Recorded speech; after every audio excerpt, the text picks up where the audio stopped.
Beleza, eu vou ler aqui mais um trecho da obra do George Bessa, Putin, um espião do poder. É um trecho bem interessante, tá? Que vai relacionar o Putin com o Stalin. Vocês vão entender por que ele vai dizer isso, tá?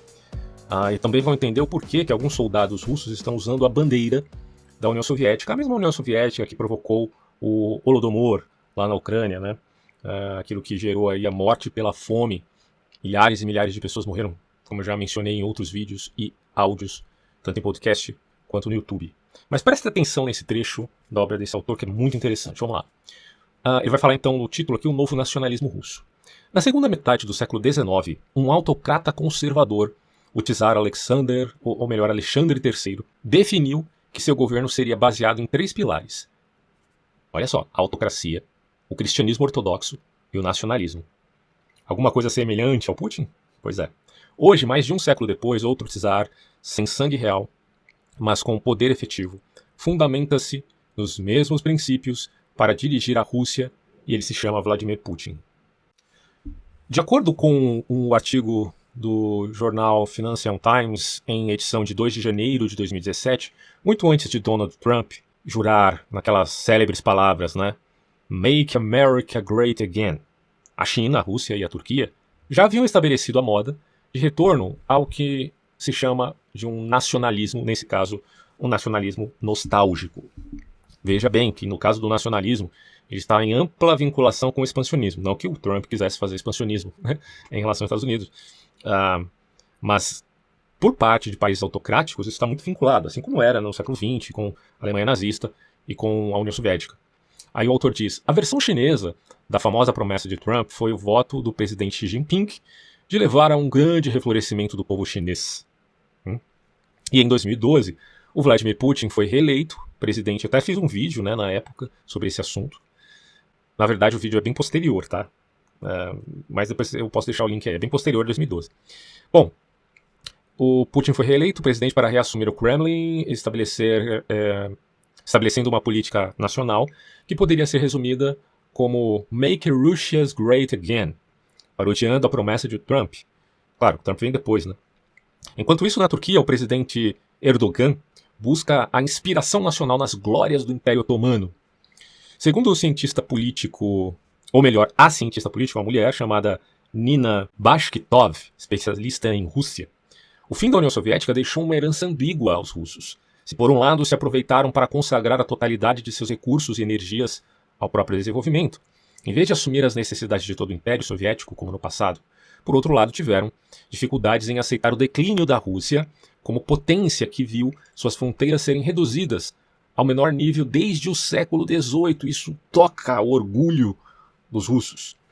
E aí ele diz, diferentemente de outros povos que compunham a União Soviética e que imediatamente ao fim do Império Soviético procuraram esquecer os vínculos que tiveram com ele, os russos se preocuparam em conservar laços com o passado, não como atitude nostálgica, mas como forma de um conservadorismo que objetiva salvaguardar a unidade nacional. Então, se quiser falar de tradicionalismo russo, isso está vinculado, claro, ao czarismo, A pronúncia aí varia um pouco, mas enfim, está vinculado a esse sentimento imperialista, ok? O Putin é um saudosista e está restaurando antigos símbolos e ícones da antiga União Soviética, trazendo surpreendentemente de volta a figura de nada mais, nada menos do que ditadores sanguinários do século XX, no caso aqui, né, claro, um deles, mais especificamente, que é Joseph Stalin. Você vê o Putin talvez criticando aí o Lenin, o Trotsky, mas olha o que ele fala da figura do Stalin, ele a celebra. O autor diz, aos poucos vão surgindo estátuas de Stalin, pasmem, em algumas localidades, patrocinadas pelo Partido Comunista da Rússia, né, claro, você tem lá o Partido Comunista, que não necessariamente tem um vínculo efetivo, né, com o governo atual, mas que é evidentemente admitido. Seu líder, esse nome aqui que é complicado, cara, Zyuganov, prometeu a construção de novas estátuas na Sibéria e em Donetsk, e lá no leste da Ucrânia. Então, olha que coisa impressionante. A Ucrânia, olha o que a Ucrânia fez com a estátua do Lenin, transformou em Darth Vader, porque é uma chacota com aquela proposta bolchevique. E agora esses caras querem colocar na Ucrânia uma estátua de um sujeito que provocou um morticídio tal que matou mais de 5 milhões de ucranianos. E a Rússia quer colocar a estátua do Stalin lá. Você pode imaginar ofensa maior do que essa, cara? Aí ele diz aqui, ó, o rosto do ditador agora aparece estampado em camisetas e camisas e louças. Pois é. Pesquisa realizada em janeiro de 2015 por uma organização independente sem fins lucrativos, fundada pelo sociólogo Yuri Levada, um russo, revelou que 52% dos próprios russos pensam que Stalin desempenhou um papel positivo na história da Rússia. Isso aqui em 2015. Então, ao longo desse ano, a mídia russa comemorou obsessivamente o aniversário 70 da vitória soviética sobre os nazistas, sob o comando do generalíssimo Stalin. Esse autor, Levada, cita a psicóloga política Helena Shestapol, para quem a opinião positiva em relação a Stalin é reflexo da demanda da sociedade por ordem e segurança no país. Na opinião de Shestapol, os russos associam Stalin ao papel de um pai. E que pai é esse, né? Porque ele é rigoroso, segundo os russos, exigente, mas poderoso. Um papel que Vladimir Putin tem procurado desempenhar também. Eu quero que vocês entendam aqui que, segundo esse livro, o Vladimir Putin está na esteira de Stalin, desde sempre. Aí ele diz, se em passado recente Stalin era comparado a Hitler em termos de brutalidade e ânsia de poder, hoje esse comentário já não pode ser feito lá na Rússia. E aqui por alguns idiotas no Brasil que se dizem stalinistas também, por causa da desinformação russa. O autor diz, parece que desapareceu da memória russa a lembrança do processo de coletivização forçada que matou de fome milhões de russos e ucranianos nos anos 30. Como eu já citei aqui, Holodomor. E não é Holomodor, é Holodomor. Não confunda isso aqui porque é um nome bem difícil para nós brasileiros. Né? Aí ele fala aqui, das prisões arbitrárias em massa, do trabalho forçado nos gulags. Não confundir com kulaks. E aí ele coloca tão bem retratadas pelo Solzhenitsyn, né? O Alexander Solzhenitsyn, que escreveu o maravilhoso livro Arquipélago Gulag. Vocês têm que ler esse livro, tá? Porque, enfim, vai explicar o que é de fato, o que foi de fato, esses campos de trabalhos forçados do stalinismo. E aí ele coloca aqui da política de terror e do governo totalitário, e dos milhões de mortos na Segunda Guerra em razão da incompetência de Stalin, ou seja, da brutalidade, da perversidade, da psicopatia e da incompetência de Joseph Stalin. Crimes que foram denunciados por Nikita Khrushchev no 20º Congresso do PCUS, que teve lugar entre 14 e 26 de fevereiro de 1956. Mas a Rússia esqueceu disso. Não é que esqueceu, é por conta da desinformação. Por todas essas razões, torna-se difícil entender o crescente apoio entre a geração mais jovem, a Putin e a Stalin, os dois governantes que favoreceram a autocracia e o controle, onipresente do Estado. E olha só, eu recomendo muito vocês procurarem um site de um autor chamado R.J. Rummel. É com 2 M's, R-U-M-M-E-L, Rummel. Esse autor é fantástico, cara, porque apesar de ele já é falecido, mas ele fala das diferenças entre governos democráticos e governos autoritários. Eu até pretendo fazer um vídeo sobre esse autor, ou podcast, isso vai ficar um pouco para depois, mas vocês vão entender o quanto é fundamentalmente diferente, até deixar um gráfico aí, quanto é diferente um governo democrático em relação ao governo autoritário. Muita gente fala, isso é um argumento indutivo. Não é bem assim não, amigão. Tá? Você não pode comparar patos ou gansos negros com um fenômeno humano relativo à relação democracia com autocracia ou democracia com democracia. É uma confusão louca. Eu estava vendo esses dias o debate do Vilela, do podcast Vilela, que ele trouxe 3 caras lá da ciência política, e eu acho que o Rock, né, ele menciona que realmente há uma tese a respeito da democracia. O próprio Rummel é um dos, assim, avatares, né, para exagerar um pouco aqui dessa tese, de que as autocracias matam seu próprio povo, que ele vai chamar de democídio. Contraposto pelo outro cara lá da ciência política, que vai dizer, olha, não, mas isso é um argumento indutivo, não sei o quê. Mas, cara, você tá louco? Você tá comparando um pato, um ganso negro com um fenômeno humano que é a democracia em relação a autocracias? Pô, pelo amor de Deus, né, bicho? E aí, assim, o autor aqui no livro vai dizer, somente a ignorância pode justificar esse apoio. Assim como ocorre no Brasil, com o culto entre a juventude a Ernesto Che Guevara, o mesmo Che Guevara que aparece na ONU, nada mais nada menos do que a Organização das Nações Unidas, dizendo que ele fuzila pessoas. Pelo amor de Deus, o cara só não foi preso porque não existe uma polícia mundial, né? Fuzila pessoas, olha, ele até fala aqui, ó. O Ernesto Che Guevara que assassinou milhares de pessoas de fome e por bala durante a Revolução Cubana, e é venerado como símbolo de liberdade. Porra! Aí ele diz aqui, o escritor e cientista social chamado Marcus Troidel, não sei se eu acertei o nome do cara aqui, Troidel, em seu livro Westernization, Asia's Rise and Americans Decline from Obama to Trump and Beyond, analisa que o Ocidente tem sofrido reveses que podem ser encontrados no atual processo de desglobalização, que está associado a uma desocidentalização. Isso é muito preocupante, cara. Um fenômeno que seria menos resultante da ascendente orientalização do que da perda da confiança ocidental em seus próprios valores. A questão aí, quando você fala de orientalização, é a tendência a governos autocráticos, que é o grande problema que eu vejo aqui. Por esse raciocínio, podemos inferir que enquanto o Ocidente vai perdendo seus valores, eu já falei isso aqui várias vezes, a Rússia tenta reavivar e fortalecer os seus, que é uma ideia de imperialismo czarista. Esse autor cita, o Marcos, né, ele cita um discurso feito em Londres, em março de 1941, pelo general de Gaulle. Com a França sitiada pelos nazistas, realçando a grandeza de seu país e a liberdade do mundo, o general profere a célebre frase. Ele está em francês aqui, mas eu vou aportuguesar, tá? Há um pacto 20 vezes secular entre a grandeza da França e a liberdade do mundo. Olha só. Essa frase poderia muito bem ser aplicada para ressaltar a grandeza e o sacrifício do povo e das tropas soviéticas durante a Segunda Guerra Mundial, ao contribuírem para a destruição da Alemanha nazista. Muito mais do que a França, concorreram os soviéticos para a liberdade do mundo, embora não a tivessem em sua própria casa. O escritor Bill Emmott afirma em seu livro que ante a instabilidade global e a incerteza econômica, é tentador aos estados reagirem, fechando fronteiras, acumulando riquezas e solidificando poder. Olha só. Esse isolamento, segundo ele, juntamente com o aumento da desigualdade de renda e riqueza, ameaça o futuro papel do Ocidente como fonte de estabilidade, prosperidade e segurança. De novo aqui, me remeto ao autor R.J. Rummel, que vai falar a respeito da diferença da democracia em relação a países autocráticos. Mas aqui no livro diz, parte do problema, segundo Emmott, é que os princípios da democracia liberal sobre os quais o sucesso do Ocidente foi construído acabaram ficando subordinados aos interesses de grupos de interesses especiais, como os banqueiros, olha só, né, que acumularam muito poder e uma parcela muito grande do bolo econômico, situação que vimos acontecer lá na Rússia de Yeltsin, agora está em âmbito global praticamente, é bizarro.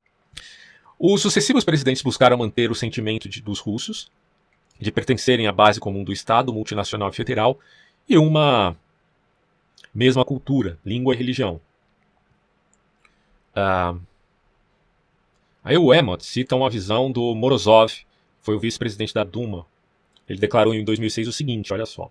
Somos os sucessores da história de todos os governos russos, contrariamente aos da esquerda ou da direita. Somos, porque não tem sentido falar de esquerda e direita lá na Rússia nesse quesito. Somos os sucessores da Rússia czarista e ao mesmo tempo da Rússia socialista. Você vê que é uma mistura aqui, vídeo Alexander Dugin, né? É uma mistura entre a herança da União Soviética e a herança dos czares. E aí ele fala, para ser fiel à tradição secular de servir a pátria, expressamos nosso conservadorismo, né? Conservadorismo à la Rússia. Com um discurso marcadamente nacionalista e combativo, Putin, então primeiro-ministro russo e candidato à presidência para as eleições de 4 de março de 2012, essas eleições daquele jeito, né, que a gente já conhece, claro que Putin seria eleito inevitavelmente, reuniu aproximadamente 130 mil pessoas em Moscou para um ato em que advertiu que não permitiria ingerências externas nos assuntos russos e qualificou seus partidários de defensores da pátria, em alusão à comemoração ao Dia dos Defensores da Pátria, uma celebração herdada da era soviética. O candidato pediu ainda a seus seguidores para não olhar para o estrangeiro e não trair a pátria, numa clara alusão à pretensa ingerência ocidental em seu país, principalmente por parte dos Estados Unidos, que Putin acusou de haver instigado a onda de protestos realizados pela oposição no mês de dezembro de 2011. O Putin acusa, assim como seus asseclas escritores, acusam os Estados Unidos de promover as revoluções coloridas. Mas é o que eu já disse antes, né? Se tem esse apoio, isso é uma parte da questão, porque é evidente que a população que vive em países ditatoriais querem se livrar dos ditadores, certo? Claro, você pode ter ali defensores da ditadura, mas por certo as pessoas, se conhecessem a liberdade, não quereriam abdicá-la por conta de um autocrata. Em 2 de setembro de 2012, por ocasião da comemoração do aniversário 200 da Batalha de Borodino, lembrada pelos russos como uma vitória épica, celebrada inclusive no romance Guerra e Paz do grande Tolstói. Num claro apelo ao nacionalismo russo, Putin fez um discurso em que traçou um paralelo entre a situação atual e a célebre Batalha de Borodino, ocorrida, não sei se estou pronunciando certo aqui o nome da batalha, mas foi em 7 de setembro de 1812, uma das maiores, assim, das mais sangrentas enfrentadas ali por Napoleão Bonaparte, na qual o exército do czar Alexandre I derrotou as forças francesas. Vitória essa, contestada por alguns historiadores, tem até referência aqui sobre isso. A nota de rodapé que ele vai dizer assim, ó, nenhum dos lados obteve vitória decisiva nessa batalha. Segundo alguns historiadores, dezenas de milhares de soldados foram mortos em ambos os lados antes que os russos se retirassem e abandonassem Moscou para os franceses. Bom, o presidente russo, portanto, fez um grande apelo à unidade entre os diversos grupos étnicos e religiosos da Rússia, exaltando as virtudes do patriotismo que permitiu ao país repelir o exército francês em 1812. Naquele momento, Putin, falando de toda essa coisa da histórica, né, enfrentava uma férrea oposição nas grandes cidades, mais do que em qualquer outro momento desde que assumiu o poder no ano 2000. Por isso pedia a unidade, sublinhando o patriotismo em geral, que foi a base de todas as nossas principais vitórias, se resume à unidade da nação russa. É engraçado isso, porque quando a gente fala de nacionalismo e patriotismo, aqui no Ocidente é muito mal visto, porque o nacionalismo parece ter um link, uma vinculação muito forte com o expansionismo. Mas, ao mesmo tempo, nós temos autores como o Roger Scruton, o próprio Jorge Bessa cita o Scruton nesse livro, e ele vai dizer o seguinte, olha, de fato o Scruton tem muita razão quando olha para o mundo e vê com um olhar pessimista as questões relativas à geopolítica. Porque realmente o mundo não é esse mar de rosas que o Ocidente está pensando com a sua tese de corporativismo ou de cooperação, né? Que não é necessariamente corporativismo, mas pode se tornar nisto. E a grande questão é que o Scruton faz uma diferença muito interessante entre patriotismo, propriamente dito, que é a defesa da nação, e nacionalismo, que pode descambar a um sequestro do governo. O governo sequestra a população. Isso desemboca no nacionalismo desvirtuado. A gente pode entender nacionalismo, claro, de diversas formas. Mas essa diferença entre nacionalismo e patriotismo é muito importante. Porém, os governos nacionalistas em caráter imperialista, eles são demagogos e são populistas. E em seu populismo, eles apelam justamente ao patriotismo. E aí o que acontece? Aí você vê uma diferença que é chocante para o mundo ocidental e que praticamente ninguém fala por aí, essa questão, é de que na Ucrânia você tem um patriotismo que é genuíno, se comparado ao patriotismo nacionalista da Rússia, porque a Rússia é imperialista, pelo menos no quesito de tornar a União Soviética, ou melhor, né, tornar a Rússia agora numa nova união dos países ali, de parte da Ásia e parte da Europa. Você vê que coisa, né? Uma coisa é o nacionalismo russo, que apela ao populismo, outra coisa é o patriotismo ucraniano, que apela à defesa do seu território. Então, assim, o mundo ocidental, quando vai falar de patriotismo e nacionalismo, eles misturam tudo e dizem, o nacionalismo é ruim, o patriotismo é ruim. Não, é ruim quando você apela ao populismo. É ruim quando você olha pro Putin da vida, que está usando de demagogia frente a esse discurso, assim como fazia Hitler, assim como fez todos os demagogos autoritários, ditadores de toda a história. Agora, quando você fala de um patriotismo em esfera de uma democracia liberal, um liberalismo em sentido político e não no sentido filosófico, entenda bem, aí não dá para dizer que isso é errado. Porque se fosse errado, por que diabos a Ucrânia estaria lutando pelo seu território, uma vez que foi invadida? Se é errado o patriotismo. Então esse tipo de diferença, aqui no Brasil, parece que é impossível de se fazer, porque as pessoas estão contaminadas com uma visão muito enrijecida a respeito desses conceitos. Mas é o que eu digo, cara, avalia as coisas pela concreção, pelo que a coisa é, e não pela palavra que decorre daquilo, que pode ser desvirtuada por uma visão ideológica. A gente conhece como é o Brasil aqui, né? Mas é muito importante fazer essa diferenciação, tá? Então o Putin apelando ao patriotismo, ele está apelando ao populismo, está apelando à demagogia. Aí ele vai colocar a visão de um jornalista, né, que vai dizer assim, o clima político na China, Turquia e Rússia fornece um aviso claro sobre os perigos do nacionalismo nostálgico, fazendo essa diferenciação que eu acabei de fazer. Nesses três países, o desejo de restaurar a grandeza nacional é combinado com uma campanha promovida pelo governo. Então o governo sequestra, com propagandas, ideologicamente, ou pela força mesmo, o seu povo. O governo contra forças externas, assim, no discurso é o governo contra as forças externas hostis e o foco em inimigos internos e antinacionais. Então, assim, o Scruton resume a coisa da seguinte forma. Nacionalismo e autocracias é merda. O Scruton era um lord inglês, né? Ele não ia falar merda como eu tô falando aqui, né? Eu sou mais escrachado, então eu tô falando. o nacionalismo populista, autoritário, é uma bela de uma bosta. Tá? O Scruton vai dizer isso, né? Vai ser mais elegante. Aí ele fala aqui no livro, né, o autor. As repercussões positivas sobre a decisão de retomar a península da Crimeia, isso aí foi em 2014, todo mundo já sabe, e concentrar tropas nas regiões de fala predominantemente russa na Ucrânia, foram de grande importância para as pretensões do novo czar de oferecer ao seu povo a ideia de que uma nova Rússia orgulhosa e forte, sucessora da União Soviética, está sendo por ele construída, servindo assim para levantar a autoestima da população profundamente abalada com o fim da União Soviética e pelo colapso econômico provocado pelo modelo de privatizações e liberalização econômica do tal presidente Boris Yeltsin. Então vocês já conhecem a história. É isso, cara. Na esteira de Stalin é que está correndo Vladimir Putin. Quem não entendeu isso, desculpa. Faltou entender o mais importante. E para fechar aqui, ele vai dizer, é difícil dizer se o comportamento de Putin atende a um ego narcisista ou corresponde a uma crença messiânica que ele está destinado a fazer com que o país retorne à glória do passado, aquela coisa da honra, né? No quesito aí nacionalista patriótico. Só que a honra também tem um caráter ambíguo aí. Quando você admite que a honra é ruim, porque isso faz parte do arcabouço teórico da visão de mundo do Putin, você tem que conceber que a honra também é boa no que se refere aos ucranianos. Então há uma ambiguidade aí, porque isso tem que ser alocado a determinado contexto. A honra não é boa ou ruim, a honra está alocada ali a uma determinada concreção. Mas se ela é abstrata, se ela é fantasiosa, como no caso de Putin, ela é ruim. Mas se ela é concreta, como no caso dos ucranianos, ela é boa, né? Eu não vejo como a gente não entender essas questões, tem que ser contextualizada. E aí ele fala aqui, ó, efetivamente, o Putin está conseguindo restaurar o orgulho, tá vendo a questão da honra, o orgulho que os russos tinham nos tempos da União Soviética. Quando essa disputa com os Estados Unidos é uma nova Guerra Fria. Pro Putin não acabou a Guerra Fria, e a coisa tá virando guerra quente já. Então essa disputa com os Estados Unidos é a primazia do poder mundial. O Putin já deflagradamente disse em vários discursos, eu quero um mundo multipolar, filho. Eu não quero um mundo unipolar, onde só os Estados Unidos dê as cartas.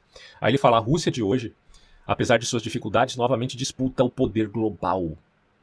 Deve-se observar, no entanto, que diferentemente do que muitos analistas ocidentais pensam, diz aqui o Jorge Bessa, a crise ucraniana não pode ser atribuída somente à vaidade ou ao espírito de grandeza do presidente Putin, que se move no intuito de ressuscitar o Império Soviético. Isso aqui é óbvio. Esquecem esses analistas, diz ele, que os Estados Unidos e seus aliados europeus também têm parte da responsabilidade por essa situação. E aí no final dessa parte aqui do livro, o Jorge Bessa vai dizer que a OTAN teve um erro estratégico em se aproximar muito da Rússia e que isso levou o Putin a tomar atitudes mais drásticas, né? Mas eu, sinceramente, acho que se a Ucrânia é um país independente, ela tem o direito, no que se refere ao aspecto diplomático, de participar ou não. Se aceita, né? Tanto da OTAN quanto da União Europeia. Se isso vai ofender ou não o Putin, o problema é da visão que o Putin tem do mundo. Sinceramente. Mas do ponto de vista estratégico, o Bessa realmente vai dizer que isso foi um erro, né? Foi um grande erro. Bom, eu vou terminar então por aqui esse áudio, para não ficar uma coisa muito grande, só para vocês verem que essas coisas realmente chamam muita atenção, porque esse autor escreveu esse livro muito antes dos acontecimentos atuais, né? Fico por aqui então e até próximos podcasts.